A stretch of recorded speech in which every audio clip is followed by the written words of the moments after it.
No Simple Road family, how's everybody doing out there? Hope everybody's having a good week, enjoying themselves, relaxing, smoking some good dope, hanging out. And remember, we love you guys. So, this week is going to be super cool for you to hear. We had the opportunity to interview one of my podcasting heroes, Duncan Trussell. When we started doing this thing, I figured I'd start reaching out to all the people that inspired me and helped me to decide to do this. And Duncan was instrumental in that. With the internet being the way it is and social media making those people accessible, it was really rather easy to get a hold of him. And he actually hit us up back and we made a date to talk. And that's what you're about to hear today.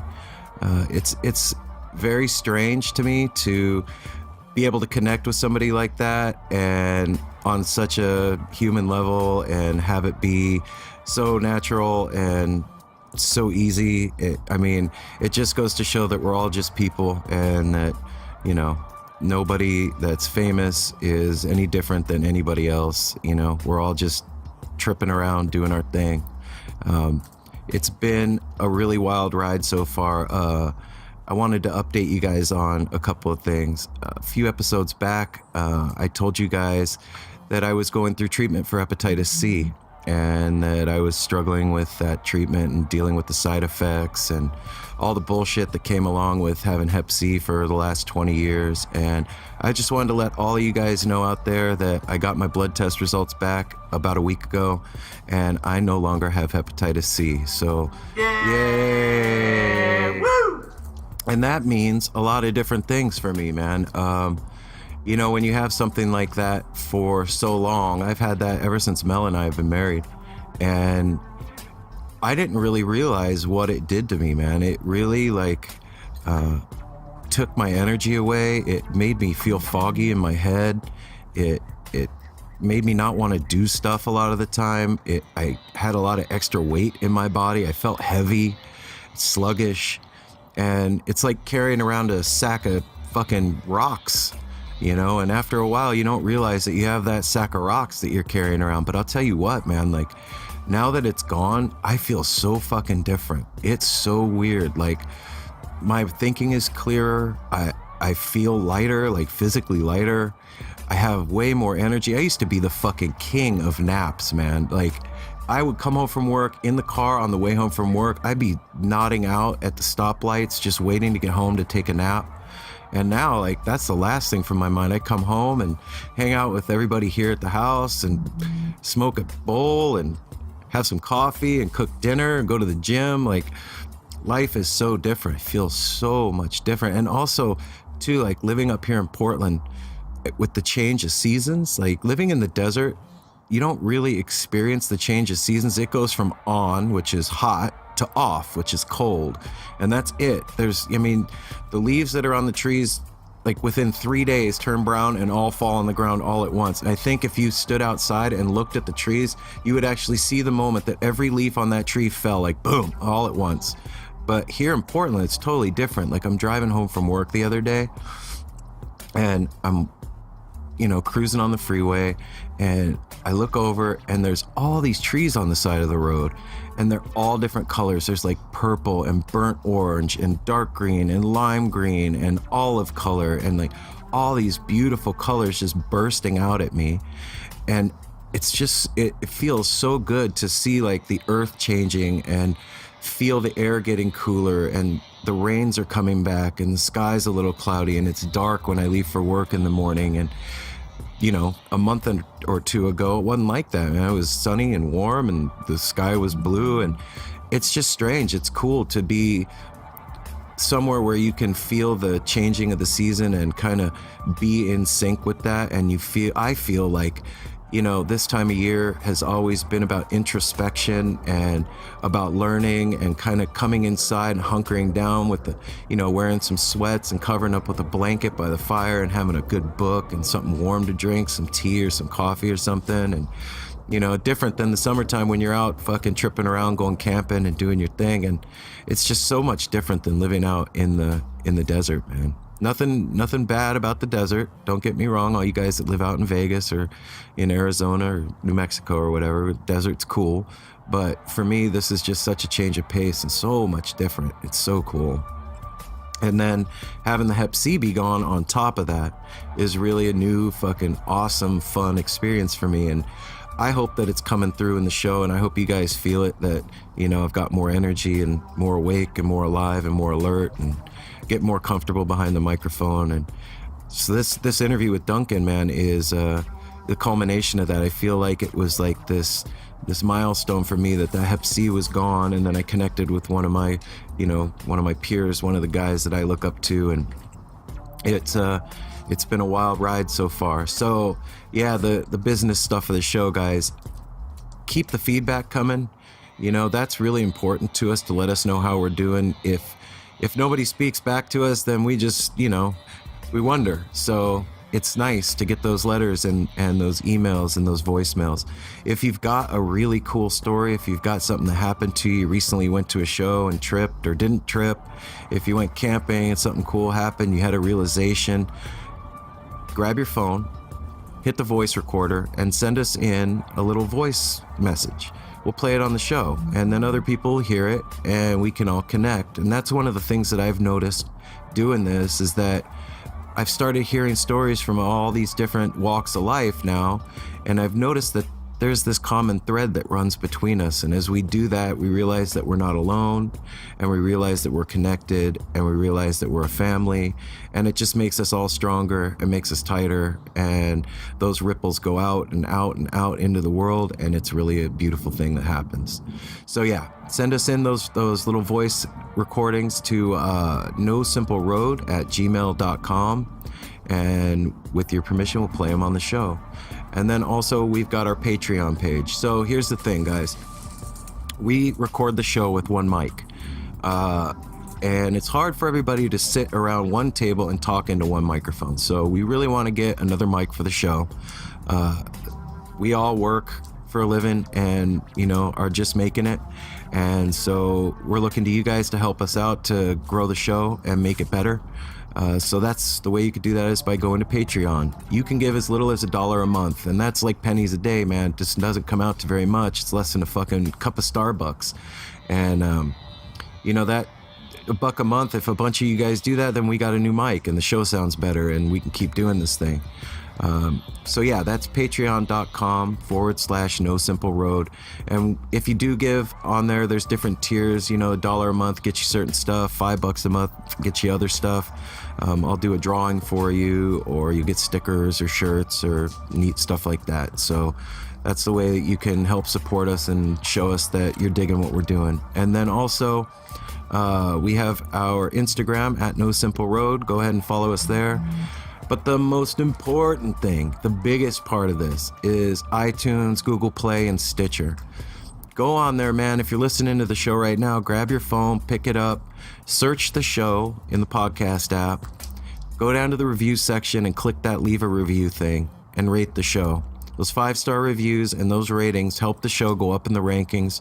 Maybe someday we could even make it to that new and noteworthy section, and we'll grow this thing and more people will be able to hear it, and it'll be a really cool thing to get it out there and spread the love and spread the vibe. So yeah, there's that. And then we have the website, that's nosimpleroad.com. And over there we got, you know, all the past episodes are up on there. We put the newest episode up there as well. And we have a forum. If you guys want to get together with each other and talk, there's a little advice forum in there. If you're dealing with shit and you need help from the community, we're there for you. And we got a place for trip reports and stuff like that. And it'd be cool to see you guys get that going. So that's nosimpleroad.com.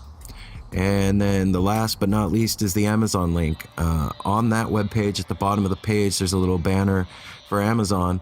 And if you're going to buy some fucking thing from Amazon, which they sell everything from toilet paper to probably rocket launchers, who knows, you go through that link and they will give us a little portion of whatever you spend on there. That's a way to support us that doesn't cost you guys anything. But like I said, the most important thing is that you do the reviews on Amazon and rate us on there. I mean, I'm sorry, not Amazon, on iTunes and Google and Stitcher. So yeah, let's get to the show this week.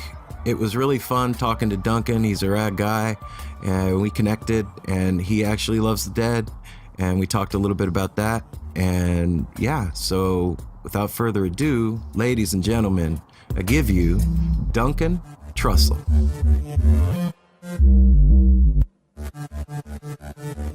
Can you hear me, brother? I hear you. Yay, great. Hey, how you doing? What's happening, Duncan? What's happening? How's life? Where are you? I'm in Portland, Oregon. Oh, cool. Beautiful. How's the weather over there? It's sunny today for the first time in like a week. And nice. It's like, I don't know, 50 degrees. We're sitting out on the porch. My hands are cold. It's fucking awesome. Awesome. Where are you at? I am in New York. So you recently moved there, right? Yeah. Well, I mean, I'm kind of going back and forth right now, but I'm in New York right now. Yeah. But I mean, my apartment's here, but I'm going back to LA for a few months next week. Very cool. It sucks, man. Like, I don't know, like last month or something, you were out here for that float tank conference. Yes. And I found out the day after, and I was like, "Are you fucking kidding me, son of a bitch? I wanted to come meet you, dude." Damn it! Next time, I come to Portland fairly frequently, at least a few times a year. Yeah, it's a cool city, dude. We moved up here like about a year and a half ago from Las Vegas, and it's been a total 180 of life coming up here. Yeah, it's beautiful. It's a magical place. It really is. It's one of those places that I secretly kick around in the back of my head, like, oh yeah, this is where you could move when you were done living in big cities. Yeah, totally. It feels like that. It feels like you're in the forest, and the forest just happened to let people live in it. Yes. Yeah, that's right. And the energy here is really cool. Like having all the greenery around and having the ocean not far away, and just the vibe here is super mellow and cool. The totally strip different clubs, than New York. Clubs. Yeah. You can't forget the strip clubs where you can watch somebody dance naked and get a steak. It's fucking important in life, right? Yes. So I just wanted to meet you, dude. Honestly, I wanted to meet you and talk to you. Thank you. Yeah, I started listening to your show, I don't know, maybe about 7 months ago. Thank you. And it was really strange for me, the experience that I had listening to you, dude. I have this inner monologue that goes on, and you were like putting to words all the shit that is in my head that I couldn't like get out. Interesting. That's a fun thing to think about, isn't it? You know, that's a good. Is this your podcast? Yeah, we're hanging out. I'm totally recording us. So that's not that it matters, but it's definitely worth putting on a podcast, because what you were talking about there, these are the things I think in my head, and you're putting them out there. Well, quite often with comedy, you know, people will say with a comedian, he's saying what I was thinking. But what I like to think about is, well, where are the thoughts coming from, right? So, you know, the whole thought process, when you say I'm having these thoughts in my head, where are they coming from, right? Because it's not like you have to decide to think. You know, like if I'm going to do push-ups, I have to do push-ups. But I don't have to exert any energy at all when it comes to thinking. It's just this endless babbling insanity, you know? and so this is fun to just play around with this thought, which is like, oh, you know, they say you are not your body. But then if that's the case, then your thoughts, are they part of your body? Are you your thoughts? Where do your thoughts come from? And then you can start imagining something, which sort of brings us to this like quote that I've heard, and I always get mixed up with who said it, Huxley, or I'm not sure which one who said this. Easy Google search, but the madman sinks in the waters upon which the mystic swims, right? So what I'm about to say is the horror of the madman and the joy of the mystic, which is the idea that the things that you are thinking are your thoughts are not truly your thoughts, but are actually transmissions coming into your mind via the antenna, which is the sum total of all the quantum and macro elements of your body connecting to the universe. So when you say, oh, you're saying the things I think, shit, man, maybe we're just both tuning into the same thing. You know what I mean? Whatever that frequency is, we're tuned to the same radio station. Yes, that. Yeah.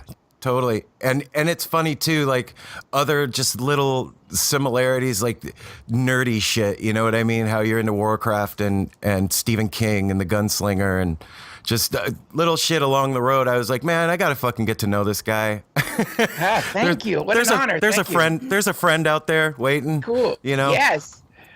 Yeah. And then you were interviewing Dean Del Rey, and so I don't know like what you know about us, but like it started out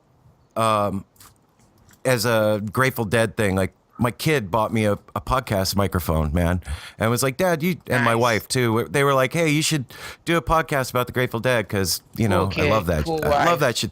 Yeah, they're awesome fucking people, and it's just organically, whatever that means, turned into just us hanging out on the porch and talking to each other. And these conversations that we're having are doing stuff for people. And it wasn't intentional up front, conscious, we're going to do something to change, whatever.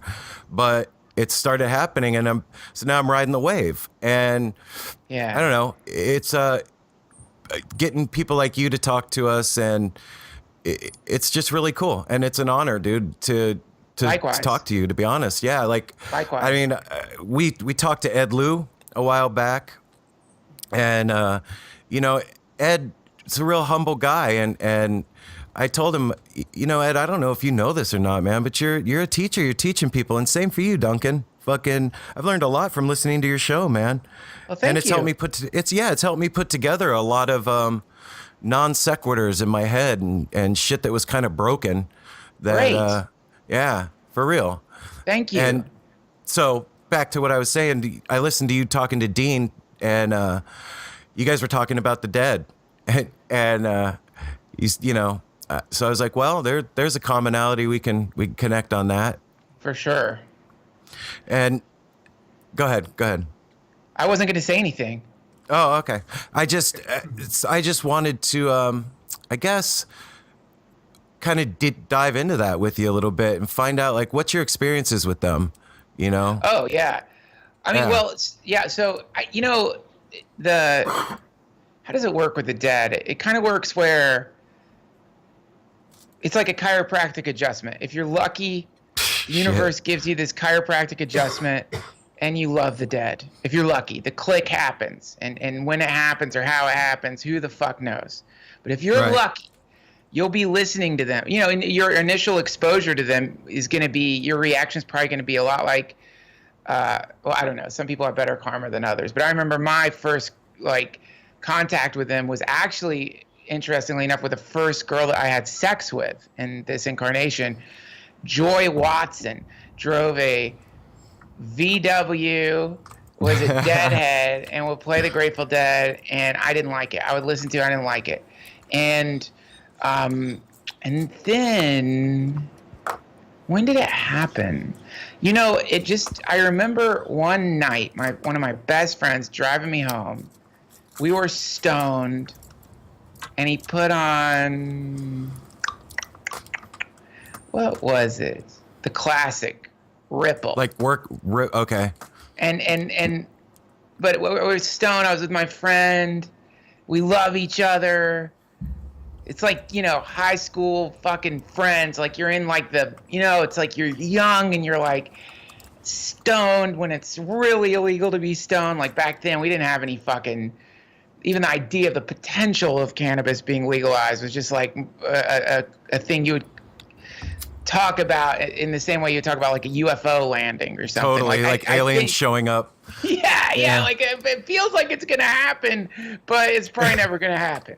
So it's like that kind of love, and then being high, and then suddenly my friend's driving me home, which is always a sweet thing to do, and a Ripple comes on. I'm listening to it. And it's like, oh my God, yes, this is so beautiful. What is he said? Listen to those lyrics. My God, holy shit, what fountain is he talking about that was not Right. made by the hands of man? What did he know? What did he know? Right. Is this a transmission? What is he saying? This is encoded for sure. Totally. What is that? And then like that was the beginning of it. And then once you make that emotional connection to them, then you have a little bit of a compass to help you navigate through some of the more heady waters, so that you can like get more of an idea of what they're doing. And then of course you start reading, God, what was that famous Grateful Dead book? Jesus Christ. Not the electric Kool-Aid acid test, no? No, there's this book. I had this book of the Grateful Dead. And all this is converging with me discovering LSD. And here's a band that was connected to LSD. And again, back then, man, maps existed, but it didn't exist in the current form. There was not the Multidisciplinary Association of Psychedelic Studies about to get MDMA legalized. There was not the Johns Hopkins studies. There was no internet. There was no reference point to like connect with that would confirm your intuition that this substance was not only not harmful, but seemed to be a life improver. And so any kind of cabal of individuals like that was being artistically inspired or influenced, or that was in some way or another in the DNA of the band, there was LSD, was just a real potent and powerful and empowering thing. Because at least here is an example of what can come of it, and it's beautiful and inspiring. So that's how I got into it. Well, yeah, and it's like what you were talking about a minute ago about how, like, tuning into that transmission of that universal mind, and you're not your thoughts and all of that. When you take a musician who's skilled at what they do and they have the muscle memory and the understanding of how to play the instrument, and then they can open up and get on a psychedelic and get out of their head, so to speak, and getting into that psychic soup chaos water that you float in, and being able to channel that thing, whatever it is, through your body and out into an instrument. That was what they were doing. I mean, I always think of like the Grateful Dead is what happens when you take fucking bluegrass music and LSD and throw them together. Listen, man, it's the best. It's and you listen, let me tell you, if there's some universal chef, the moment he decided to take LSD off the spice rack and start pouring it into the human culture, that was when things really started cooking. And the combination of LSD with just about anything outside of manic depression and people who are unfortunately dealing with a little glitch in the old biocomputer, the addition of LSD to any of these things, it will inevitably make that thing exponentially cooler. And I mean, there's so scarier. And that's cool too, man. Because scary's cool. So many times you talk to someone and they're like, "Fuck, man, I'm scared." And you're like, "Yeah," because the fear of the Lord is the beginning of wisdom, my friend. The fear of the Lord is be afraid. And when we look in the Bhagavad Gita, when Krishna reveals the universal form to Arjuna and explodes into this like massive, infinite, array of worlds, ultimate beauty and ultimate destruction, Arjuna's reaction to that was, I'm shitting my fucking pants here, man. So not literally, of course, but we must be prepared to be afraid. And like Terence McKenna says, there are ecstatic states of everything. There's ecstatic fear. There's ecstatic anxiety. There's ecstatic anger. They're all of them. The entire spectrum of emotion in the human being is on every single level sacred and beautiful. So and inevitably it gets back to that incredible quote: "The only thing we have to fear is fear itself. Well, no, the only thing we have to fear is fear of fear. Don't be afraid of being afraid. If you're afraid, it's like, congratulations, you've paddled out into some waters you weren't thinking you were going to paddle out into, man. Enjoy it. Even if you're about to get eaten by a tiger, you are about to get eaten by a fucking tiger. That's fucking cool, tiger, man. fuck yeah. Even Crowley said, like, fear is the forerunner of failure. Like, embrace it. Go for it, man. Dive in. Yeah. And that's it. The only way out is through. And so it's like when the fear kicks in and if you're lucky enough to get a good sweet taste of fear and you're like, oh my God, it's just like somebody just took the Holy Grail and threw its contents into your face and it's dripping down your face. You're like, what the fuck? And now you're alive. Now you're alive. You weren't even alive before fear woke you up. That being said, I hope folks don't end up too afraid. I mean, there's a lot of this is a quote Jack Kornfield always says from the Sufi poet Hafiz. Fear is the cheapest room in the house. I hope you find better living quarters. But yeah, there's way cooler rooms than that too. Yeah. Yeah, but the fear room's cool as shit, man. Go in the fucking fear room and hang on fucking nipple hooks and like wear fucking black leather pants and get whipped for a bit if that's your deal. But it's like, you know what I mean? After you're done with that, for however many incarnations you need to go through it. Yeah, there's some cooler rooms, man. Yeah, I was just talking to a cat last night. We were hanging out and. My first experience with the dead, so like I was this punk rock kid from Vegas. I fucking knew everything. I was a master of the universe, and what could this bunch of fucking hippies show me? And a buddy of mine gave me some really good liquid LSD and ditched me at a show. And my first experience was fucking insane, Duncan. It was complete, like being faced with myself as I see myself reflected out in all these other people and all of my failures and all of my strengths and all of my shit just like displayed out in front of me as this cacophony of fucking music and sonic weirdness is happening around me. And I'm just like terrified that my ego's falling apart and my shoes untied. And I think I might've just shit my pants and, and I'm trying to get it together and, oh fuck, by the way, I got to move my body in front of these people. No fucking way. It's not cool. It's not cool to dance. Right. Like, yeah. And then finally, like coming to the space in my head of like, okay, I'm going to let it go and I'm going to let it go through me and moving around. And then, oh shit, I can actually like play with this. And this is a thing that I can like move around in and finding my space in there. It was really a profound awakening point in my life. And it really informed who I am even today. And I've carried it with me. And so that's why I think, identifying with stuff is weird. Like I'm a Christian, I'm a Buddhist, I'm a whatever, I'm a deadhead, whatever those things, those labels, whatever they mean. But for me, like that was the moment I fucking woke up. Yeah. You know what I'm saying? So that's where I go back to. I'm like, okay, well, fuck it. You know what? Yeah, I am a deadhead. Whatever your negative connotation or your view of that thing is doesn't fucking matter to me. I know what it means for me, and that's my story, and I'm fucking sticking to it. Yeah. Yeah, man. I know what you mean. The label thing, I mean, it's like you're just sort of like, oh, God, I mean, it's always bad when you quote Charles Manson, but like one of the funny things is maybe one of the funniest things there is the Geraldo Charles Manson interviews, because like they're both putting on the show. It's great. But like, Manson also has LSD in his DNA, and I guess is an unfortunate example of what happens. Manson is really a story about the dangers of centralization, but as all cults and cult leaders are. But he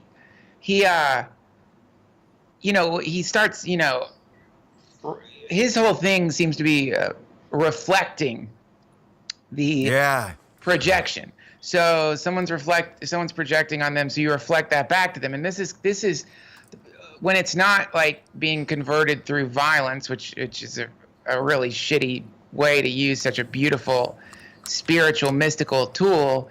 It's a really great teaching method, because what you could do if someone's projecting some shit onto you, is instead of doing what can inevitably happen subconsciously, if you aren't mindful, you will turn into their projection. If you're around a person who has enough potency, or you've sort of imbued them with enough potency from your own respect for them, and they start viewing you in some certain way, then you will begin to conform to that vision if you're not careful. And this is one of the great secrets of magic. And so many people don't even realize that they have become servants of a magician. And so many magicians don't even realize that they're magicians. They just think that they're like, you know what I mean? But so what ends up, they just don't realize that their powerful and sort of inarguable perception of the universe is actually causing the universe to conform to their perception. And also the people around them, they've drawn to them people who are conforming to that perception. So as a teaching tool, if someone's projecting upon you and you do it out of love, then you can become their projection. Recognize the projection, then become it, right? And then you just transform in front of them like, oh, you want me to be this? Okay. You become a morph. You're morphing. I'm going to morph in front of you, but I'm not going to do it over the course of 10 or 15 years or however long you think our relationship is going to last. I'm going to turn into the horrible beast you imagine I am only for a few minutes, so you could witness what it is that you're attempting to summon out of me. Look what the magnetic field. Look the way it's aligning the filaments of my personality from your perception. Behold the dragon. You know what I mean? So that people can see like, oh shit, I got to be more careful about the way I think about you, and I need to be more careful about the way I think about. We all need to be more careful about the way we think about each other. Because it's like, we're all wearing masks. You may be a deadhead. I'll pull the deadhead mask off. There's a lot of stuff under there, and you keep pulling those. Yeah, and you keep pulling those masks off, and then eventually you get into the field of unified consciousness, which brings us back to the Grateful Dead, because one of the things that they were doing was experimenting with telepathy through psychedelics, right, and music. Totally, and yeah. That's not something that people talk about a lot, and so go for it, man. I want to hear what you think. Well, I mean, I think this is kind of the, again, like what ended up happening is a lot of us, came into contact with this very powerful sacrament that is still in the process of being, enshrined as a sacrament, and with, as many early religions, the followers of the early religions quite often they get the shit kicked out of them. They get arrested by power. It's no different with LSD. And so we came into contact with this incredible sacrament for the age that we're in. And what ended up happening is lots of us have been having these experiences. And when I say the sacrament, it doesn't have to be LSD. It could be psilocybin. Any of the heirloom psychedelics, or not, or some I'm not aware of. But the thing that shifts your consciousness in a way that it moves you from the suffering caused by individuating yourself to the joy of merging. So lots of us started having these experiences where it's like you're like, fuck, man, I think I can see your thoughts, or I feel like when I'm holding you, I can see inside of you. I see some kind of energetic field. I could see some blocks, and you're seeing into me, and you're and this is a really a powerful and problematic benefit of these substances, because problematic because if you aren't prepared to see under a person's many masks down to the hurt part, and you witness the thing, whatever it may be, and we're talking about it depending on how woo-woo you want to get, we're talking like incarnational problems, ancestral stuff. Yeah, and when you're seeing that, if you're not ready to love it and you're going to reject it, it's a very similar to being with somebody you love and getting naked and say, hey, and laughing. It's like, Yeah. And yeah, I mean, like, look, you're fucked up. It's like, you know what I mean? Because that's one of the things that it does. It helps us take off our egoic garments and get down to the, like, look, man, I'm right here, man. It's not pretty. And right there is where the healing can happen. And man, I'm ashamed to say that I'm not adept enough to sometimes when you witness a person's deep anger, deep self-deception, deep deception of the people around them. I'm not a fucking guru. I don't know how to deal with that. And so this is one of the problems of the prohibition, and this is also one of the problems of a brand new baby sacrament that just came twirling out of some incredible synchronicity up in Sandoz, So we don't know exactly what it is or how to work with it or what it means, but it's supremely potent. And one of its byproducts is this ability to merge. And so the Grateful Dead were taking this catalyst, and they were recognizing that there was this thing happening when they played music and on the catalyst and probably off. I mean, I think that it is possible to reach those states minus the sacrament, but that they Absolutely. were experimenting with a new kind of grammar, and they were using music as to experiment with it. And so that is like, okay, I know how a person talks to a person, but how does a group mind communicate within itself?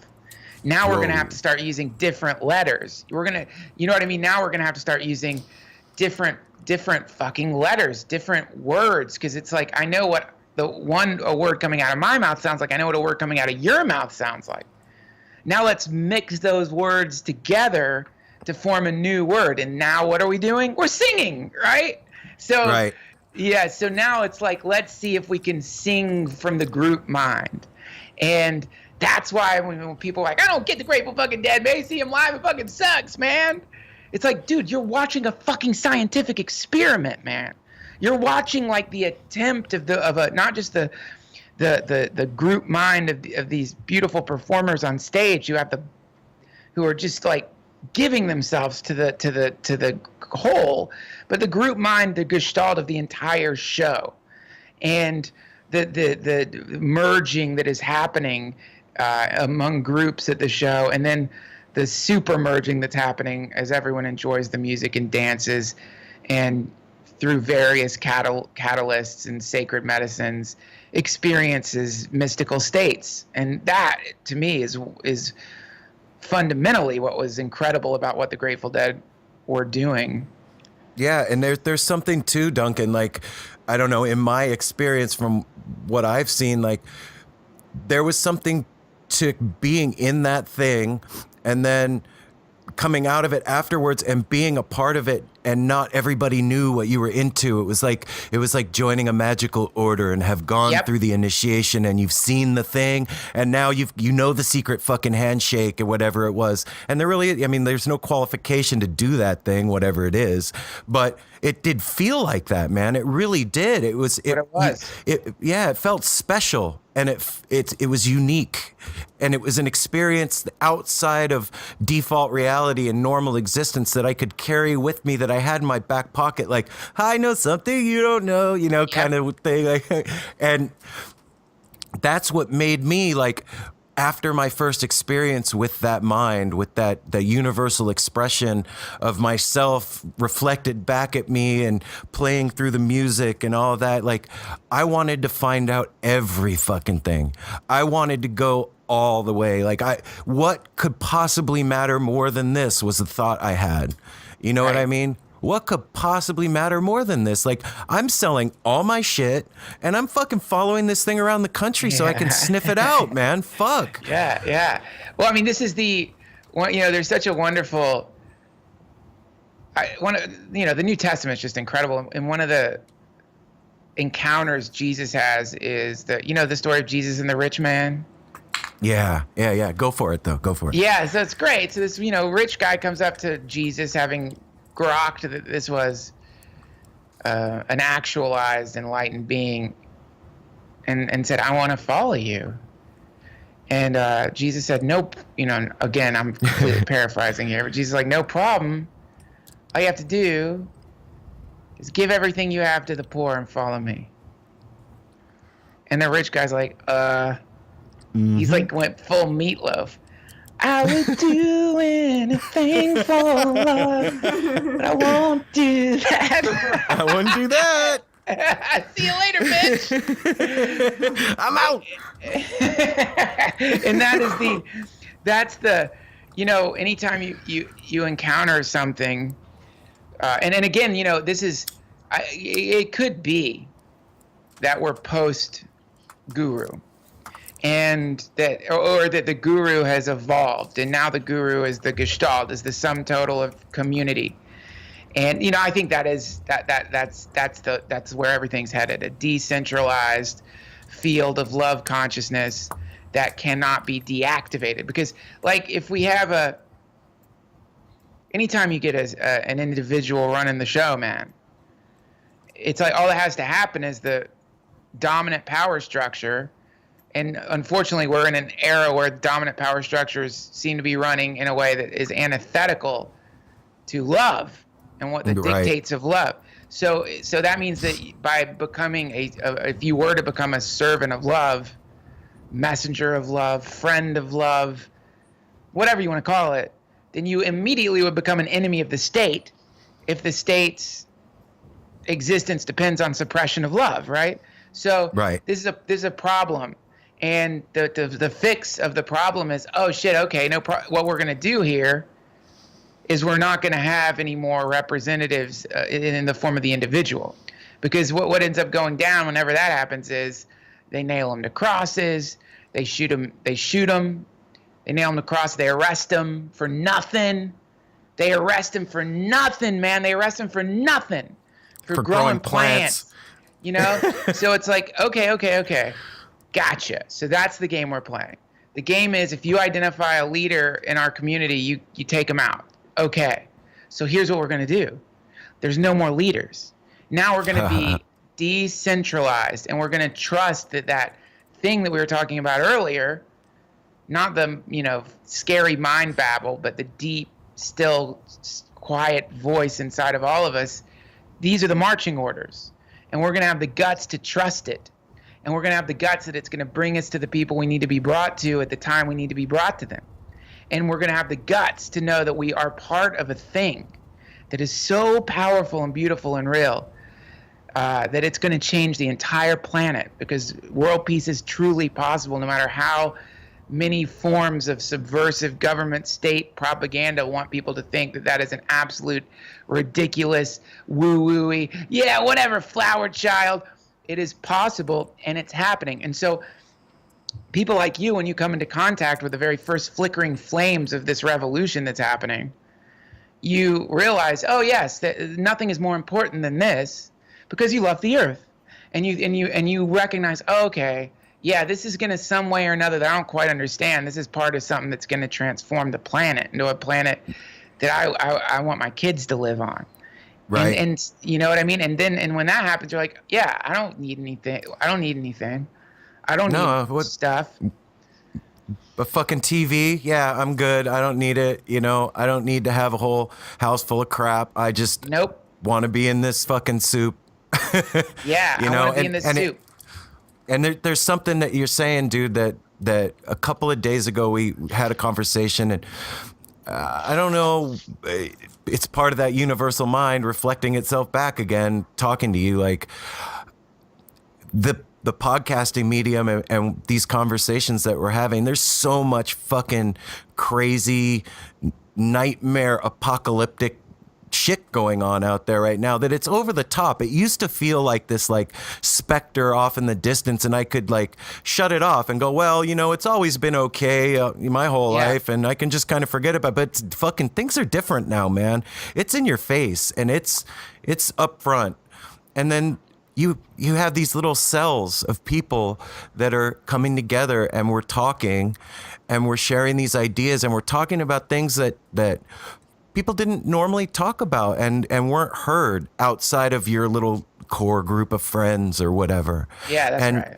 And there's something happening, man. There's a balance. There's a countermeasure that the universe is putting out to this darkness that's out there. And I hate to even use the analogy of light and dark because it's all the same fucking thing. But this negativity that's being manufactured and poured down our throats, the universe is taking measures to protect itself. And it's you know what, we're gonna fucking make these cells of people that are somewhat healthy and able to speak my language and broadcast out there, not literally, but figuratively broadcast these vibrations out through microphones and through instruments and through these things to kind of heal what's going on. And I really do believe that it sounds so hippie and whatever, but fuck it, man. Like I really do believe that just conversation like you and I are having right now has the potential to heal. Yeah, well, I mean, this is and healing of, you know, when we think about healing, and what that means on the planetary scale, you know, it's really exciting. And yeah, I think these conversations and the internet and what it's doing to help with the merging process. I think Timothy Leary said the internet is this generation's LSD. Now, I don't know which generation he was talking about, but I think he'd probably identified even in the early days of the thing, the potential that the internet has for merging. It's just either a thing is dividing or it's merging. It's one or the other generally. And then that's how you can usually know who's working for who. So you end up around a person whose like job is to divide and is trying to find the differences and is trying to amplify some hierarchical structure instead of, you know, kicking around the concept of like a fluid hierarchy, which is really like, you know, when you go to Burning Man or when you're in any kind of community, it's a fluid hierarchy. So whoever's cooking the food that night, that's the king. You know, like they're making our soup and they're cooking for us and the people, you know what I mean? But that person is not the king after, you know, we've done the dishes and now we're playing music. You know, the person who's DJing or playing music for us, they're the king now. Or, you know, when we're setting up our tents and we're building our structures, the people who are really good at that, that's who I'm taking my marching orders from.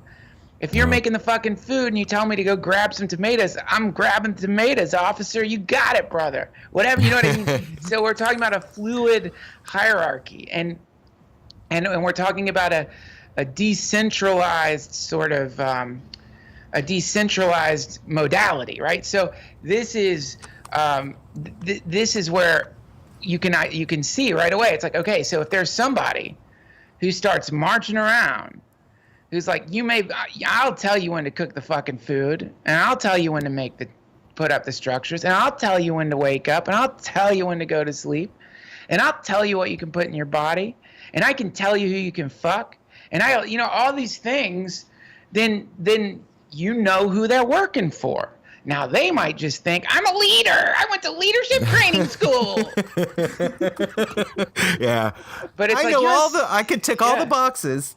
Yeah, but you're a fucking Satanist and you don't even realize it, man. You don't even realize it. You are a disciple of some dark archon that is, for whatever reason, hell-bent on making an entire species think that they're somehow versions of the species, as Terrence McKenna said, that are better than other versions of the species based on the way photons reflect off of their skin. And this is fucking obviously the height of insanity. This is one planet. This is one species. This is many, many beautiful, beautiful, malleable cultural systems. Nothing is in stone. Everything can be revised. Everything can be updated. New forms can grow. And through this, we will continue to merge. So are you merging us or are you splitting us up? That's how you can tell. That's how you can tell. And so and some people don't know it. They don't realize that's what they're doing. In fact, even now I'm guilty because I've produced a division between us and them. Us being the children of the earth, them being the dark archons. But when you get into the really high math, you have to start thinking, okay. So there are these temporary divisions that are definitely, you can see them for sure when the dudes in the Darth Vader mask come out and start pepper spraying people who want to vote in Spain. So you're like looking at that and you're like, all right, who are those fucking dudes in the Darth Vader masks pepper spraying people? Who's the guy who's going to take you to jail? Who's the guy who's going to take you if you have too much money that you're traveling with? Who's the guy who's going to take that money, and why are they doing it?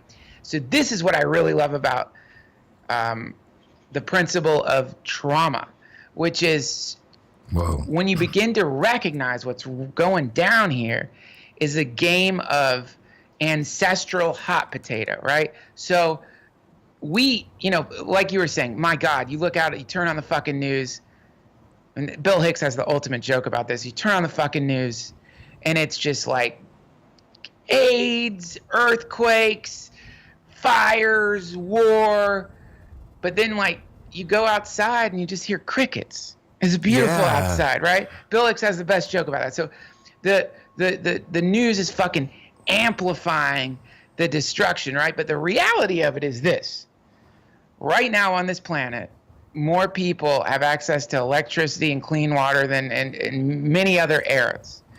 The human beings aren't getting wiped out by the Black Plague. The Mongol horde is not descending upon the cities of Europe. Though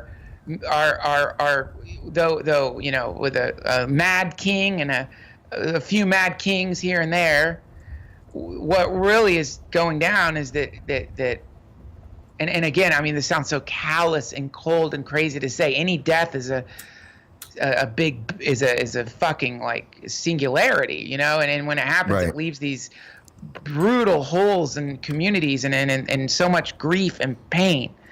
But relative to that swamp of the past that we just trudged through, the industrial fucking revolution, my God, where there was no minimum wage, there was no concept of unions, workers' rights, yeah.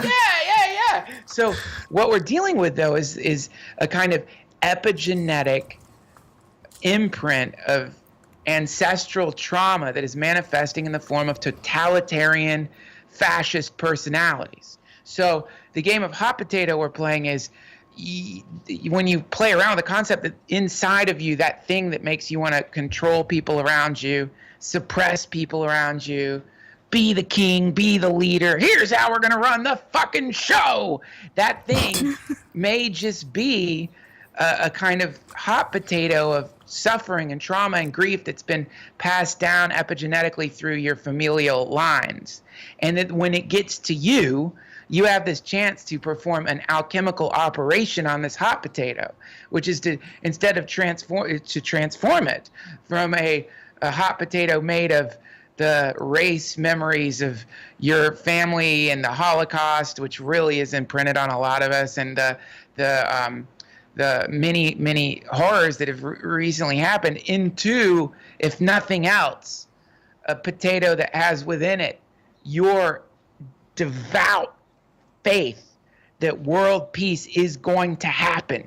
And that's what you pass on to your kids. And that's what you put out into the world. That's what we're spreading around. And so what this means is we must follow Neem Karoli Baba's advice. We work on ourselves so that we can help the people around us. We will be the tinder. We will be the match. We will set ourselves on fire. And those around us who are set on fire by our love, then they will spread this fire. And when the fire spreads, my friend, there is no fucking fireman that can put this out. There is no dude in a Darth Vader mask who's going to put it out. It cannot be extinguished any more than... Because it replicates, yeah. Yes, it replicates, and it is the most... It's more powerful than any kind of current technology. In fact, it is the source of technology. So that, to me, is what this internet thing is and what podcasting is and what that feeling is that we have. And that's what the Grateful Dead represented. And that's why when little temporary autonomous zones form around love fields like the Grateful Dead, then what you're talking about when you go back out into the world with this great secret, well, you're on fire. You go out into the world and you've been set on fire. And the secret that you have is one of the great secrets. It's the surprise party that waits for us on the other side of death. It's the truth of the nature of what we are. And in a world where so many people have been accosted by the nefarious fucking paradigm put out by these sons of bitches who want us to believe that all we've got is the material universe and just stuff, and people are essentially cattle, and all that's important is your family, and everything after that means nothing, and look at all these strangers, then you realize, oh my God, these people aren't evil beating us with these clubs. These people are in pain. These people are hurting. These people are the end result of a kind of tragic avalanche that our species has just gone through. And so the brighter we burn, the more likely that fire is going to start spreading into their enclaves. It's going to get past the psychic walls and barriers they've constructed to prevent being set on fire by love. And the more that happens, that's where the change happens, if you ask me. Praise God. Yeah, amen, brother. Fuck. It's like you were saying earlier, when we were coming up, I think we're kind of close to the same age. Like the thought of marijuana prohibition ending or psychedelics being discussed in the open was this fantasy land that we lived in. Like it was a cool thing that we thought about in the background. Like, wouldn't that be neat someday if that happened?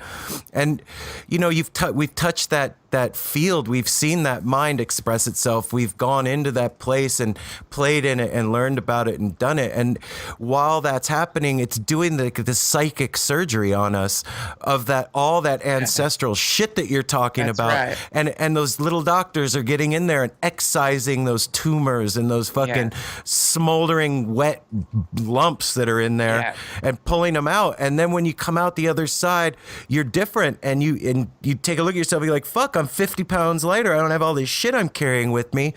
And those psychic ripples are spreading, and the world around us is changing because of it. Just simply in the fact that I can sit here on my porch right now with my friends and I can smoke pot, and I don't have to worry about the cops showing up and putting me in a fucking cage for smoking a plant. That's right. You know what I And not mean? only that, you can record a conversation while you're enjoying that sacrament that is going to be transmitted infinitely into the digital medium. And that is incredible to think about. That's crazy, man. That's crazy. And there's responsibility in that too, though. You know what I'm saying? Like, I fucking tripped out, Duncan, after I did my first episode.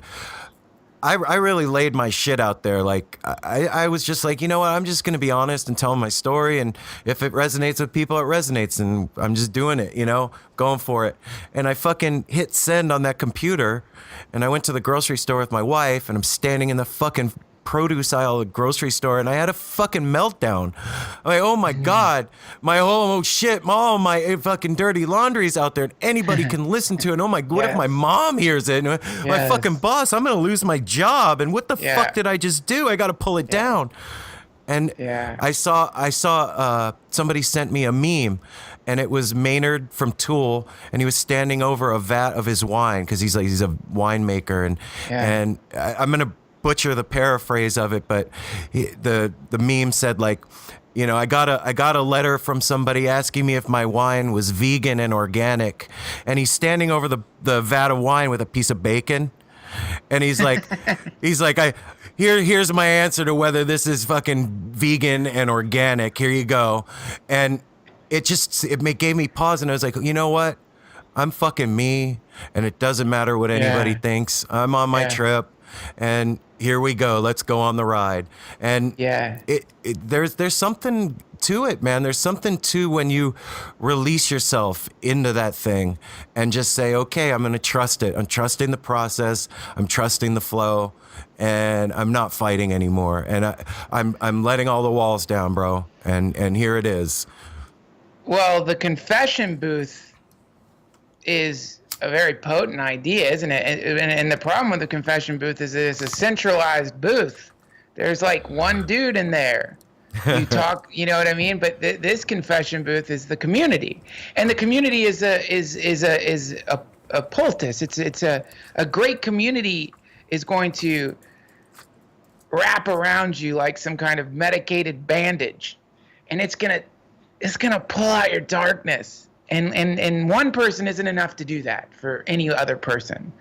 This is the problem of the fucking, what do they call it? The nuclear family. It's like, come on, man, that's not a one wife, one husband. This is not enough to like help pull these things that you were talking about, the psychic forms, the karmic blocks. We need a community. And in a community, when someone's suffering, everyone will deal with the suffering of that person individually. So if you're suffering in a great community, or if there's just something bugging you, or even if there's just some question you've got about the world, in different ways, the community will come and talk to you. The people will just talk to you, and they'll hear you. Or you'll start singing your song because you trust these people. They'll hear you singing the song, and they'll know, oh, I know this song. I know how this song goes, and they'll heal you. They'll sing with you. And that's what a community does, you know? And so with the podcasting, one of my great joys in podcasting has been every once in a while I'll admit something, and the response is generally, no matter how much I'm dreading it, is generally one of love. And if the thing is so heavy that I can't say it on the airwaves, this other community of friends that I have, I'll say it to them. And they'll respond with love because they're my friends, and they've been working on themselves. And that's the healing. So yeah, we need a community, man, and we need fearlessness. But also the fearlessness, if you're going to be yelling these things out, you know, there does have to be an implicit trust in the benevolence of the universe, and be prepared for the ego destruction that comes, you know? Because, you know, right. There's some, you know, we have to, it's a,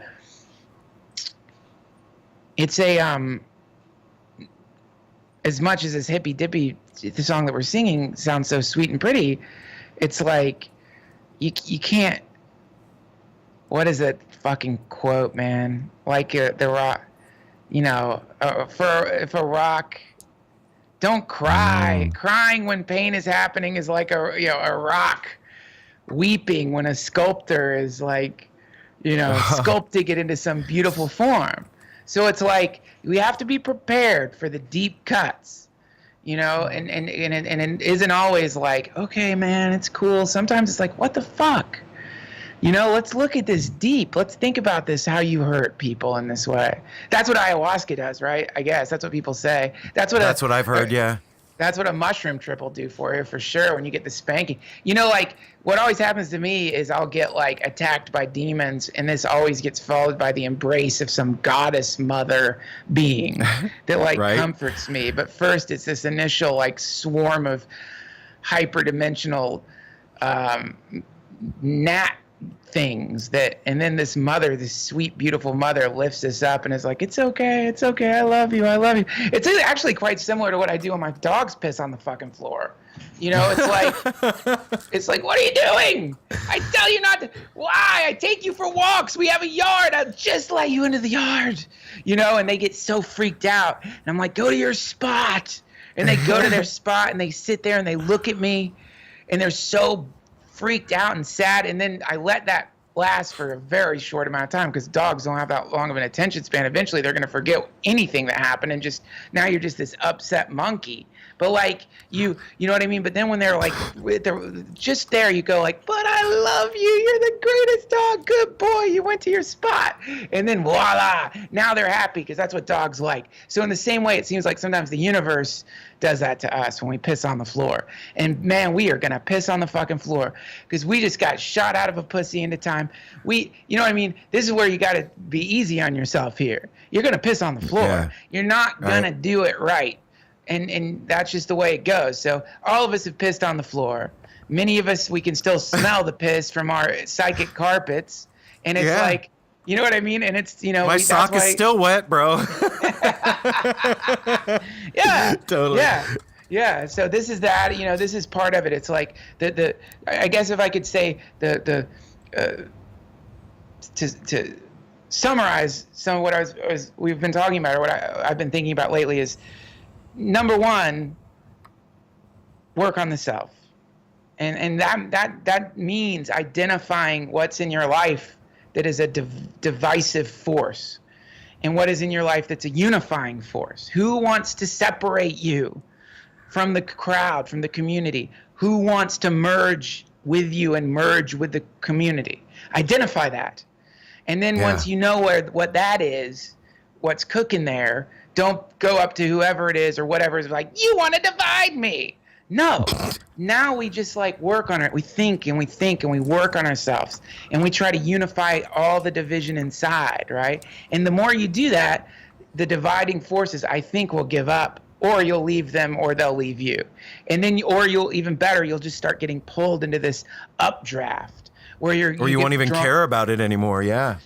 Shit, man, I don't know. This is actually one of the real stumbling blocks I have right now is like inaction as a form of spiritual evolution, and inaction where you're tricking yourself that you're spiritually evolved, but you just don't want to deal with the fact that you're in a shitty job, shitty relationship, shitty situation, abusive situation. You got to fucking get out of it. You know what I mean? Because like there's a lot of, that's the other side. We can't just fucking sit around like laying around, you know, imagining, oh, it'll be okay. Sometimes you got to fight for real. Right. So Bhagavad Gita happens in the field of battle. So it's, you know what I mean? Like this is a thing where it's like, so what happens is we're unconscious, many of us. And so because we've been unconscious, assembled around us as a group of people who are at our level of like, sort of like, you know, some people actually are with groups of people, and I've seen this happen. They're with groups of people where if they even start uttering anything that is remotely distant from pop culture, even slightly off the fucking heartbeat of whatever Ryan Seacrest is diarrheaing into the brains of everyone, then these people feel threatened, and they'll be like, are you okay? What are you talking about? Like they're people who have found themselves, who start waking up in that kind of, you know, encased in that kind of sarcophagus of people. Chrysalis. Yeah. Some kind of demon chrysalis. And it's like, shit, man, what am I going to do here? Because if I even vaguely start talking about anything that is remotely outside of whatever the particular sphere of community that I'm in is comfortable with, then they fucking beat me down. So now, and then that's a real problem, man. Sometimes you end up with people, and they don't want you to merge because they're threatened by it. If you merge with others, then they can't control, then they don't have you as their own. I don't know where you're going, man. That road is uncharted. Yeah. Yeah. And that sucks. So when you end up in that kind of predicament, you can't meditate your way out of that.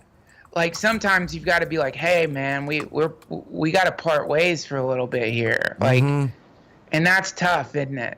That's a tough one. Yeah. You know, I never even thought about that before. Like I've really been fortunate to have people around me that genuinely care about me and genuinely love me.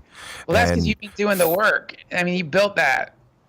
Yeah. But I can't even imagine what that would fucking be like to come up and not have support. I would, fuck, man. That's scary. I wouldn't even know how to move in that, to be honest. Like, where do you go? What do you know, fuck, I'm going to find a podcast. I'm going to go to a meetup, something, shit. Well, yeah.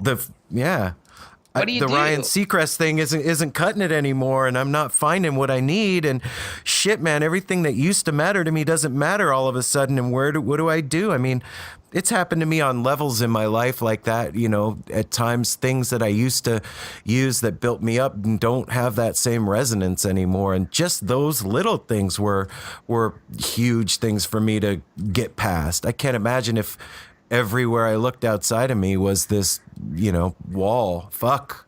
Okay, now you've got it, right? And this is one of the things we have to figure out, because think of this.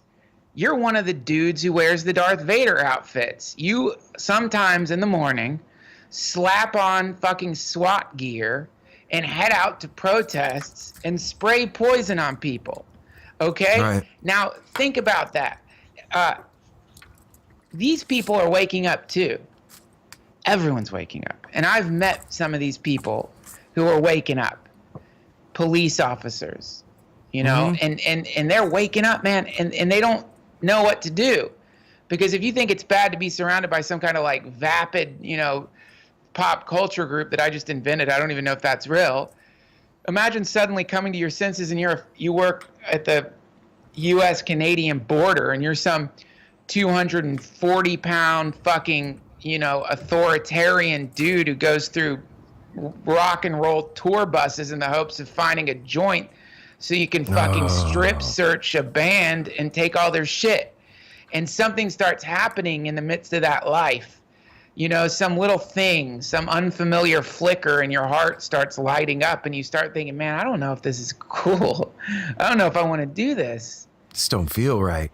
Yeah. And these are the people that we really need to sing to. And these are what, you know, I don't know. Again, one of the things I really love about building a thing is that you can ignore every single thing that doesn't get you there and just come up with the end result, right? So I think in the fabrication of world peace, the initial step is to allow yourself the revolutionary. So what you do is you sort of clear out in your mind, you clear out a little revolutionary space. And within this space, the way I picture it in my brain, anyone could picture it any way they want, is I create this, in my brain, there's this little sphere, like this sphere. Inside that sphere is Earth. And that fucking Earth, oh my God, man. It is a beautiful planet. It is beautiful. It's like, there's no, like, the concept of nationalism, it's gone. This is like a hyper advanced planet of people who are all communally working together and yet maintaining their ego identities for the sake of hedonism and fun and joy. And all in these two things, the communal connectivity and the joy. Man, listen, I don't want there's so many people I know who have the most beautiful, hilarious, quirky, glorious ego identities. I don't want those to go anywhere. These are amazing. You know, I love people's who they are and what they can do and their talents. But in this world, these two things are working together. And the currency is the currency of giving and with no sense of receiving. And yet from every gift, there's an exponential return because we've tuned into some kind of technology that we don't have quite yet that's allowing this to happen. So I like this planet, I visit it sometimes, you know, I'll go and check it out and I'll see the limits of my imagination because sometimes it's so beautiful I'm too afraid to even think about it, you know, or it's so like wild and incredible. But what I'm saying is first let yourself have that place. And your place doesn't have to match my place or anybody's place, but just let yourself have that place. And with the moment you do that, within the pixel that is your identity or your human body, you have started the revolution, the movement. And so that's the starting point, right? And in that place, these Darth Vader people, they've been forgiven. They haven't been taken behind buildings. They haven't been put down like happens in so many other violent revolutions. They've been forgiven. Trespassers will be forgiven. They've been, we get it, man. You know what I mean? And in that place, every single time one of them decides, oh, you know, I'm going to take off the Darth Vader mask, they come to us. And they've we're got like, somewhere to go. Yeah. Yeah. Welcome. We love you. Welcome home. Yeah. That's what we got to do, man. That's what we got to do. We have to be a swimming pool. We have to be the most glorious, fun, incredible, colorful swimming pool. And man, let me tell you, imagine on a hot day, standing next to a swimming pool filled with amazing, beautiful, sexy, cool people in a Darth Vader outfit. You're going to be and like, we've all got what? a cold beer and you're all sweaty. Yeah. You're going to be like, I think I'm going to take this off for a second and jump in the pool. And when you do, we're not going to be like, no, you're a Darth Vader man. We're going to be like, yay! Another one has joined us. Man. Yeah. Come in. Fuck yeah. Duncan, man, that's fucking beautiful. Thank you for that, dude. Thank you. I love it, man. You gave me homework. I get to fucking picture this it's so planet. fun. Thank you so much. Oh man, cool. Wait till you fly around in that thing. Do the Google Maps, zoom in on certain parts. You'll see some of the strangest things going on. All of them hilarious, all of them beautiful, all of them really, really novel, and some of them a little ecstatically scary, but way less scary than what's going on here, man. I mean, we're talking about like not mass shootings, but maybe like people like doing like some kind of mass orgasm beam. You know what I mean? There might be like orgasm bombs going off that maybe are like frowned upon because they're unexpected. I'll take that over as shooting any day. The point is, today in Portland, 60,000 people came at the same time at on. We had to hire the fucking street sweepers to come in and suck it up with vacuum cleaners. Yeah, it's like, guys, if you're gonna do the orgasm gun, give us some more notice so we can get stuff down. It takes a long time to clean up all this jizz. But vinyl. Yeah, we need to put up vinyl sheeting and call it. Yeah, fuck yeah, Duncan. Right on. Yeah, you let yourself go as far as you want with that planet, you know, because the main thing is they don't want you to do that at all. They want you to, they, whoever they are, whatever it is, the idea is that's not possible. It's possible. It's possible, and it's happening. Wow. Thank you, man. Thank you for talking to us. Yeah. Dude, I just want to say, like, it's been an honor for us to talk to you, for reals. And likewise. It's beautiful. It's a beautiful fucking thing to be able to connect like this. Like you said, that the digital landscape has made it easy and facilitated this connection. And I'm grateful to that. Thank you so much. Yeah. Thank you so much for spending your time doing this. And thank you so much for putting this out on the airwaves and for having the guts to do what you're doing. It really is cool. And it's a real honor to be on your show, man. Thank you for having me. Thank you, brother. And next time you come to Portland, man, hit me up. We got a big ass 3,800 square foot house with extra room and lots of pot and a cool dog and family. Yes. You got family in Portland, dude. I love you. Thank you. Hey, if you hear I'm coming to Portland and for whatever reason I've forgotten to contact you, please reach out to me. You have all my data. I'll talk to you in the future. I will be out to Portland sooner than later, I bet you. Right on, brother. Love you, man. Love you. Hare Krishna. Thank you. Bye. Hare Krishna. Hey, Duncan, man, we appreciate you stopping by and really, really had a good time talking to you, dude. It was really cool. Thanks from the No Simple Road family to you, brother. And we meant it. When you come out, hit us up and we'll have a good time. Everybody else out there, hope you're having a great week. Be good to each other. Spread love, spread light. Picture that strange little world that lives only in your head. Fly your Google Maps view around there. And remember, if there's anybody around you that you see that's waking up, embrace them, man. We need each other. I love you guys. We'll see you soon.